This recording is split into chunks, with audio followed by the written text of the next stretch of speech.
WCIU, the U.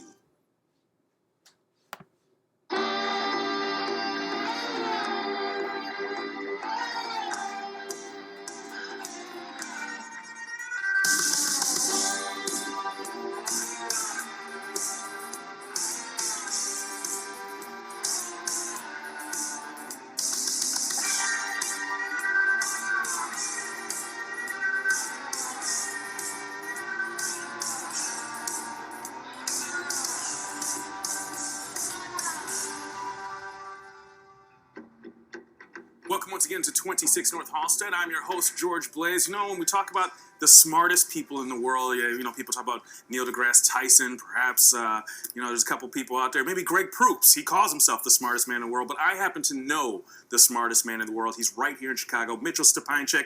Mitchell, good to have you back. Software developer, tech expert, writer, linguistics analysis, designer. And probably the most flattering open I've ever gotten. Thank you, George. What don't you do? It's been a few years since you've been on the program here. About 3 years, in fact. A lot has happened. A lot has changed. I want to just jump right into it. Of course, a lot of we talk about when I have you on is about net neutrality. It's been an issue you've been at the forefront for as far as activism since the early 2000s. 9 years and counting. In 2015, February, the FCC made an important ruling that really impacts this whole idea. Tell us a little bit about that. Big time. And this was actually something I mentioned on 26 North Halsted as a possible avenue that could be taken regarding net neutrality. Just to review what net neutrality is, it's the idea that those who provide the internet service providers, and for the most part in Americans, they tend to be your local phone company or local cable company or both, are not to interfere with the content that they basically help to service. And there was a very real fear that that law might actually get abolished. The FCC had tried twice before in the previous 8 years or so to actually implement a law, and both times actually got sued by big internet service providers, Comcast in one case, Verizon in another, and wound up losing for an implementation of net neutrality. And a lot of people watching may not understand that why this is important, why they need to care about this, but to have a tiered internet where depending on how much you pay determines the content you get, seems like it's not a big deal, but it is. When you have things like Vice Network coming out with Viceland and really important work coming out of there, or maybe the Young Turks want to launch a channel, these are independent news operations that have a far greater reach on the internet than Fox News, ABC, and what have you, but can be shut out by Comcast or Xfinity just because they want to. The fancy term is barriers to entry. Right. The fact that the internet makes it such a much lower barrier of entry to be able to make a show, get it out there, and have potentially the whole world watching it, participating in it, that's where net neutrality is important and where the rubber hits the road. In February 2015, we're now almost a year and a half ago, the Federal Communications Commission did what I recommended and what a lot of people had been pushing for. They actually reclassified the internet back into a legal framework that actually made these kinds of public protections, common carriage is the fancy term, this kind of public protections a lot easier to maintain. This was a big reason why when the big corporate opponents that tried to sue them and won is because the judges had said, well, you're in a legal framework that doesn't allow for what you're trying to do. Right. So they actually changed the rules of the game with that ruling back in February 2015. Now, I know you've been working hard at it for over a decade now, but were you surprised in February last year that they actually went? I mean, you saw it coming, but it seemed like the last time I had you on the show, there was still some trepidation. There was a lot of lobbying going on by the big media companies to not do this. It was the real struggle.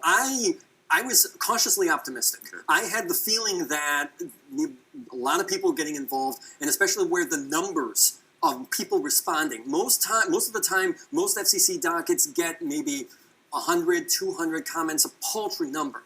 When they get into the millions, that's where people take notice, and where especially the FCC took notice. This broke the all-time record of the number of comments that the FCC had received in more than 80 years of the agency's entire history of any single docket ever, more than 4 million comments. So yeah, when you're breaking, even by orders of more than 1 million comments, the number of responses from everyday Americans on this issue, yeah, they took notice, and lucky for everyone, they made the right call. No. To be fair, they got sued, right, and the lawsuit is actually being worked out through the courts. I actually thought it would be heard, we'd have announced it by now.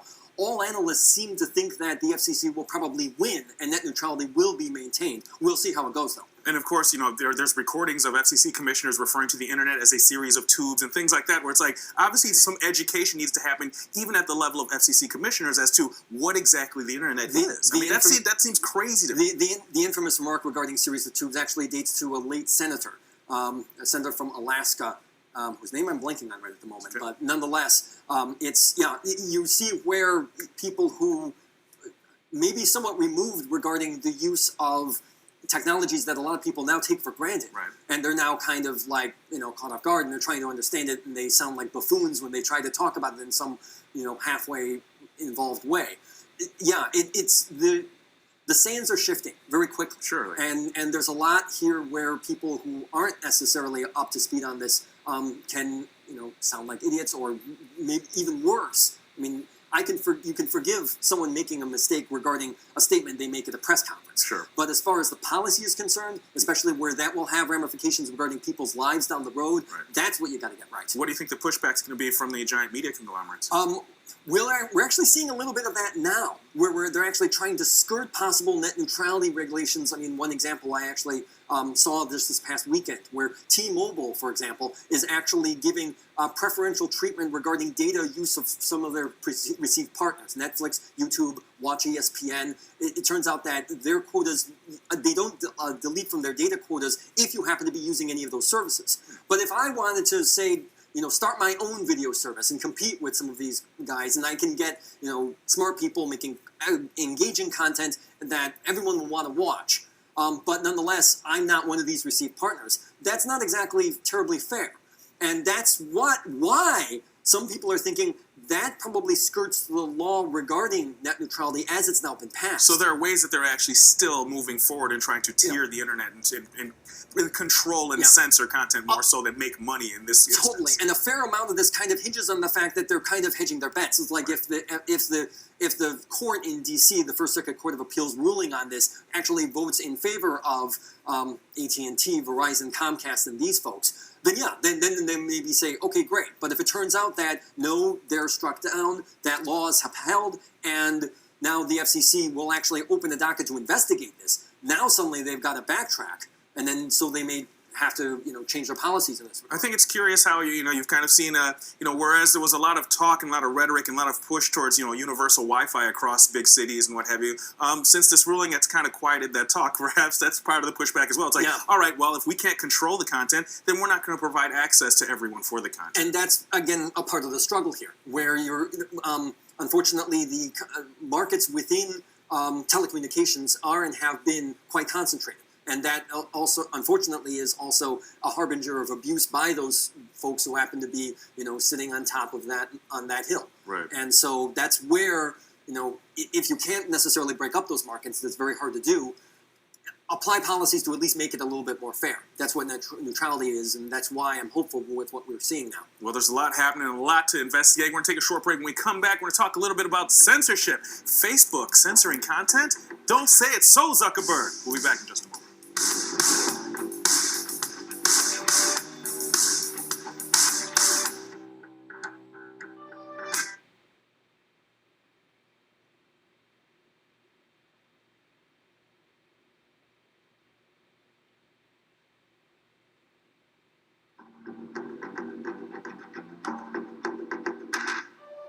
Back to 26 North Halsted. Today, talk with Mitchell Szczepanczyk, software developer, tech guru extraordinaire, the smartest man I know. We were mentioning in the last segment the senator that made the misquote about the internet being full of tubes, and that was Ted Stevens from Alaska. So I just want to do some fact checking there.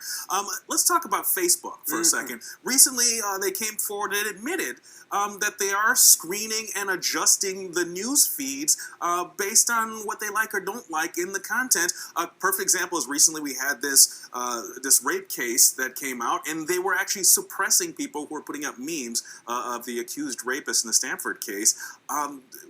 What does this mean? There's a lot at play here, not the least of which is that a lot of people are now using Facebook as their kind of news resource. So that now, what would probably amount to maybe 3 centimeters of bandwidth on a given screen probably might be one of the most valued news resources on the web. From what we know, both from investigations that have been done regarding Facebook, as well as documents from Facebook regarding leaks, that what's going on there, a couple of big things. One is that there's algorithms at play. Computer programs, sets of instructions that people write, but which nonetheless are trying to use, basically survey the scene regarding the digital media, of which they use maybe about a dozen sources, major sources like CNN and the New York Times and The Guardian, the BBC, from around the world, and trying to glean out what are maybe the top 10 things that everyone is talking about at any given moment.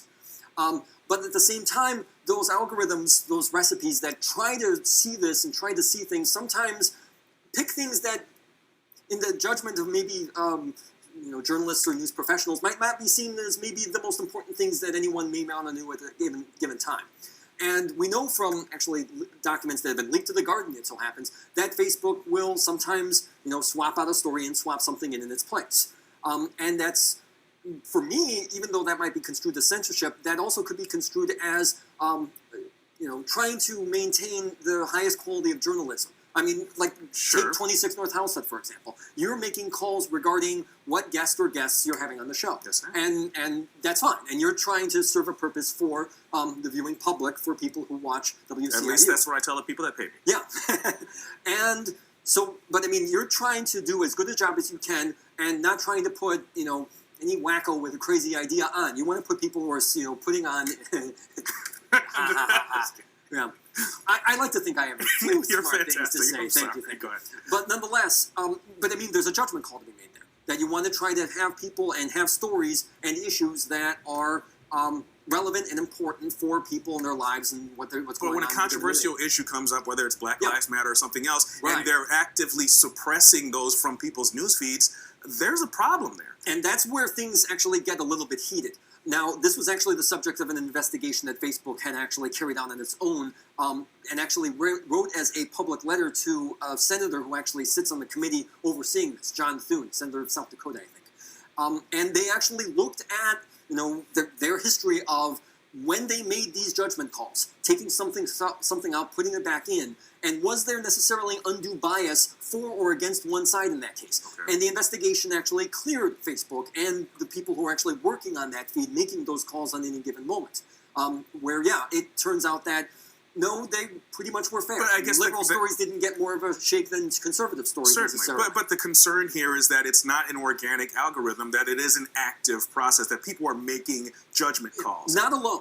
And that's the thing here. We're kind of leading into some new kind of territory here. It's not just where a human being is only going to be making the call here, as had been the case for a long time regarding journalism and media for probably the better part of the 20th century.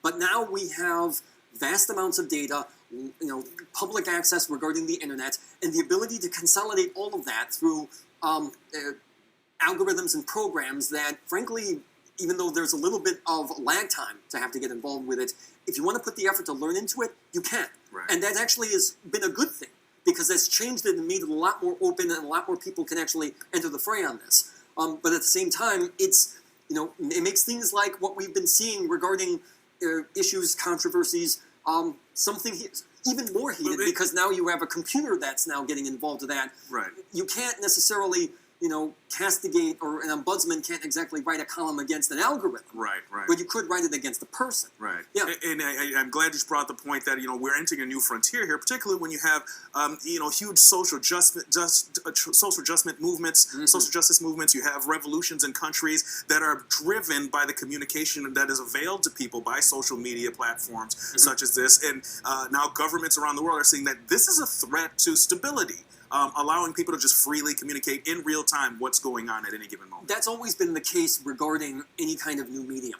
And we found this going back through history, that whenever the new media arrives, they will be used a lot of the times for purposes for which they were never really intended, but which could actually lead to positive social change. I mean, we actually saw this, and certainly seeing this regarding my own family from Poland, where you would actually see labor activists and solidarity grassroots activists using videotape in the 1980s to record videos and help to try to get them not necessarily on Polish media, which were locked down at the time in the 1980s and beforehand, but to media outlets around the world to help to foment that. And we actually saw what happened. Berlin Wall falls, Warsaw Pact dissolves, the entire social order happens.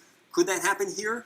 Could that? Well, in some ways, the answer is yes. Well, in more recent times, when we look at what's happened in the Ukraine, particularly, where a lot of the high-profile stuff we were seeing in social media was actually created. It wasn't natural at all. These were created media propaganda stories that were supporting an idea, but underneath, social media was still able to communicate that, hey, there are real fascists that are involved and supposed to be the good guys in this, and it's problematic. And it was kind of a free-for-all where it was hard to understand what was going on in Ukraine. One big difference regarding Poland and Ukraine, at least in the 1980s versus Ukraine in the last couple of years, is that in the case of a videotape, where in the 1980s, there would be a time lag, sometimes a significant time lag before that could have happened. Now, almost no time lag.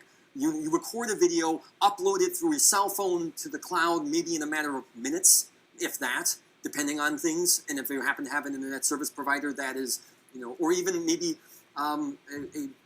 internet service providers outside of the regime, you sometimes can even see this happen. Yeah, it can be very dramatic and can certainly change the calculus where something that would have taken years to format now could take days.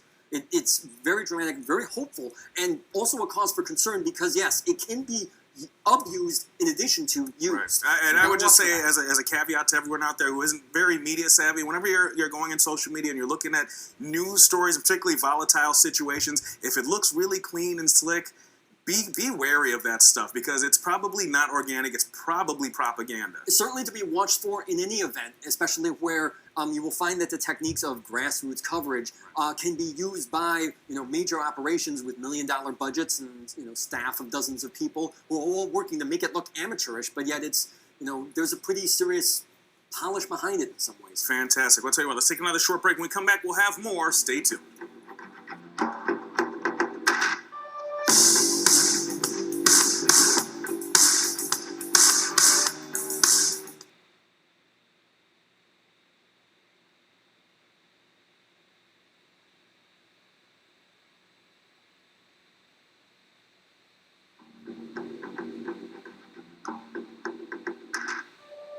Welcome back. Today talking about technology and everything you need to know. A lot of news going on with the smartest man I know, Mitchell Szczepanczyk, software developer extraordinaire. Mitchell, let's talk about some positive things that are going on. There was nothing more thrilling to me, and I'm kind of a nerd in this way, but sitting there watching the video of SpaceX first successful return of their Dragon 9 rocket to the barge successfully. It didn't blow up or crash. And they're demonstrating now that they can cut billions out of the cost of launching things into space. And now Elon Musk is saying, you know what? We're moving to get people on Mars within a decade, which NASA doesn't even have a manned space program at the program. Private industry is pushing this thing forward. They're pushing it, but there's also some cause for concern here, just because we've had some success in this, even though there were, with this most recent launch and landing, there were a lot of failures that were built into that. Yes. And they find here that the thing, at least regarding NASA and its kind of historic role, has been that kind of, serving as that kind of pioneer to, make those mistakes. I mean, yeah, Apollo 11 landed successfully, as did 5 additional missions of the 7 missions, 6 out of the 7 missions that the Apollo program had done to get people on the moon and get them safely back. One of those failed, Apollo 13. Right. But at the same time, you also have failures like Apollo 1, which actually blew up on the ground. Right. And actually, my hometown in Grand Rapids, Michigan, is home to one of the people who died in that tragedy, Roger B. Chaffee. The local planetarium in Michigan is named the Roger B. Chaffee Planetarium in his memory, it so happens. And I guess that Elon Musk has been lucky because that human element hasn't been added to the mix of the technology he's doing. When you look at programs like Virgin Galactic, where they had a tragic mishap in the test of their rocket, where they lost a pilot, suddenly they've gone quiet in a lot of ways. And, that's the big risk. That as great as your triumphs are, the day you lose somebody is the day that the whole story changes. Yeah, it certainly was the case regarding the Space Shuttle Challenger. That blew up, 7 people died, and the program was basically suspended for 2 years. So, research and developments regarding space science, technology, all of that was basically put on hold for all that time. How further could we have gotten if that hadn't happened and we'd had an additional 2 years? I can't imagine what the actuary or what the insurance policy is for a company like SpaceX when you start talking about launching people into space. Like, how do you even get there? And it's even worse than that, because if you're trying to get to Mars, I mean, even with the fastest route, that's a 9-month one-way trip where you're basically just sitting there. And then you basically have to land. In the course of, I mean, just 4 years ago, when NASA had actually launched its Curiosity rover and landed there, that was a project that took the better part of a decade. And also, remember, I think the statistic is half of all of those missions that actually go into space to try to do something, like even something as basic as land on another planet, fail worldwide. I mean, it's not just NASA. It's the European Space Agency, the Canadian Space Agency, the Japanese Space Agency. The European mission to land on the comet, everything except for the very last couple of minutes went perfectly, and then the whole thing was a bust. Elon Musk should basically pay heed to the fact that while there's been some successes, there's still a long way to go, and you gotta be careful about this. Just because you have one success that can be ginned up and get a lot of coverage and investors ponying up lots of money to be able to pay for it, and you may be able to pay for it. Right. There's still a lot to have to do and a lot to have to account for, with a big margin for failure and a historic record that basically says you're basically flipping a coin. What has to happen for NASA to get back into manned spaceflight? I mean, is it just something we're no longer interested in? Is there nothing more to learn? Aside from the space station, which is an international conglomerate of agencies. I actually think that NASA's doing the right thing in what they've been doing and focusing on using unmanned spacecraft in doing research. I mean, we actually saw this just within the last year regarding the New Horizons probe. We now have very detailed photographs of Pluto that were unimagined until just within the past year. And now we have them. And they're probably going to be the best photos that we're going to have probably in our lifetimes, because that's just so far away. It took 9 years to get from Earth all the way to Pluto. And that's just one body, but at least we're sending out probes. Later this year, we're actually going to be sending out a probe to Jupiter.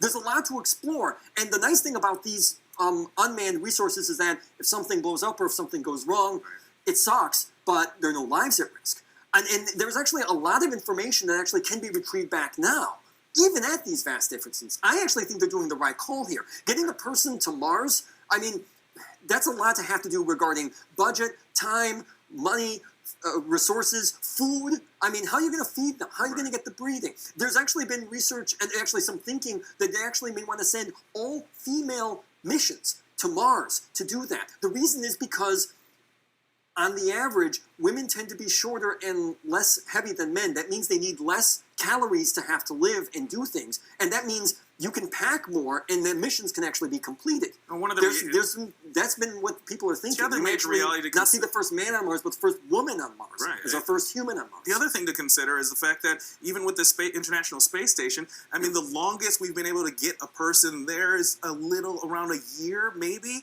And the physical toll on just being in orbit of the Earth for a year, they can't even mitigate that, much less being in interplanetary space. Yeah, and even just to our closest neighbor, Mars. You're talking 9 months there, however long you're going to be there to do whatever it is you're going to do. That could be a year or more, however long. Haven't figured it out. Yeah, it's a lot to have to account for. There's actually a famous novel by Kim Stanley Robinson called Red Mars. It actually imagines the attempts to try to colonize Mars in the not-too-distant future. It's worth a read. Is it so? You think it's not worthwhile to pursue man's mission to Mars and just keep going with these? I mean, Voyager's still out there, almost at the edge of the solar. What's it, the heliosphere or whatever? Heliopause. Heliopause. Where the sun actually extends out its magnetic sphere outside the parameters of our solar system. Which, if you consider the scale of that, I mean, people are starting to get a sense of, you didn't pay attention in science class, but the scale and magnitude of distances we're talking, unimaginable. That took 35 years to actually get from Earth to that point. Right. Not to say that we shouldn't push barriers, we certainly should, but at the same time, we also have to understand the limitations of what we're seeing here, and that just because you may have a successful attempt now, there's still a lot to have to do. It's still fraught with potential failure. You heard it here. Mitchell Szczepanczyk says Elon Musk is just bluffing. He's just getting investors. That all this stuff is bluster. He's doing a lot of great things. So when we talk about his emphasis on trying to improve in battery technology and high capacity storage of power, which is the only way that sustainable energy is going to work on a mass scale across the planet now, is to be able to store power in a mass scale. Certainly for automobiles. And that's where, especially regarding the threats regarding increased greenhouse gases that are fomenting increased potential for climate change, storms, higher water levels, and so forth. That's a big concern, and one thing that needs to be mitigated is the amount of carbon that we're doing as the course of our day-to-day use of transportation. This would go a long way to that, and the more that can be pursued in that direction, the better, I think. All right, so I'm gonna still give Elon Musk a high five. Sorry, high five on that. We're gonna take a short break. We're back with some more in just a moment.